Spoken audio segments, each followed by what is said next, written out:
aí você tem neopentecostalismo, você tem teologia da prosperidade. Hoje a gente está vivendo o tempo da teologia coach. Como é que você vê esse cenário? O que que você pensa disso? Uhum. Fala um pouquinho pra gente aí. Então, o coaching em si, ele é algo que pode ser bom. Certo? O problema não é o coaching, o problema é a mistura entre o púlpito e o coaching. Porque o que que acontece? Se eu quero trazer conceitos coaching para a igreja, eu posso marcar uma palestra coaching, que não tem a ver com culto. Pois é, gente, eu vou trazer um Certo. camarada que é um profissional na área da programação neurolinguística, na área de conceitos tal e tal, tal, e ele vai falar para vocês aqui como a gente marca palestra para falar de dentista, saúde bucal, saúde da mulher, saúde do homem.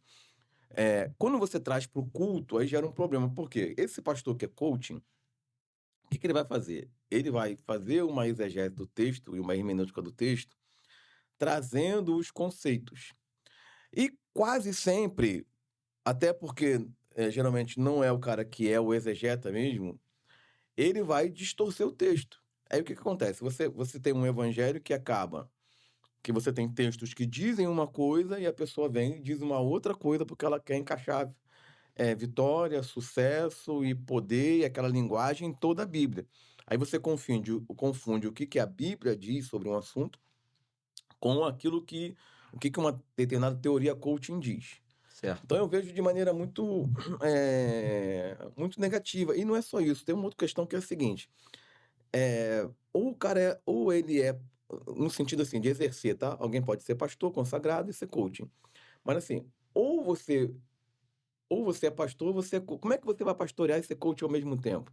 Então existe uma série de confusões. Por exemplo, vamos dizer, você tem gente que é chamada de pastor, mas não pastoreia. Que Exato. que tipo de pastor é esse que não pastoreia? Eu não consigo Pastor sem ovelha. isso não existe, isso são gambiarras que a gente cria. Se o camarada, ele não pastoreia ou ele não auxilia o seu pastor local, Uhum. ele não é pastor. Então, assim, se pelo menos as pessoas tirassem esse título, e nós vamos ouvir um coaching aqui. Ele é um coaching. E ele vai usar a Bíblia em uma coisa ou outra para amparar. Ainda diminuir essa questão. Então você vê, mas não, essas pessoas acabam influenciando como se elas estivessem influendo a partir do evangelho. E não é do evangelho.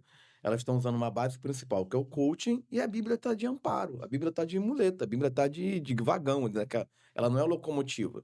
Para reforçar, ela é usada para reforçar, mas sem ser O que ele quer dizer, na verdade, é a partir do coaching. Ele usa a Bíblia para amparar.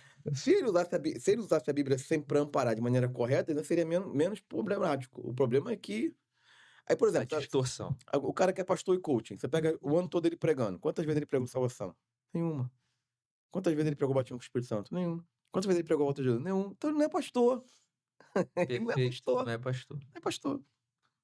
Assim, é uma questão bem atual e a gente acho que a gente precisa refletir sobre isso mesmo.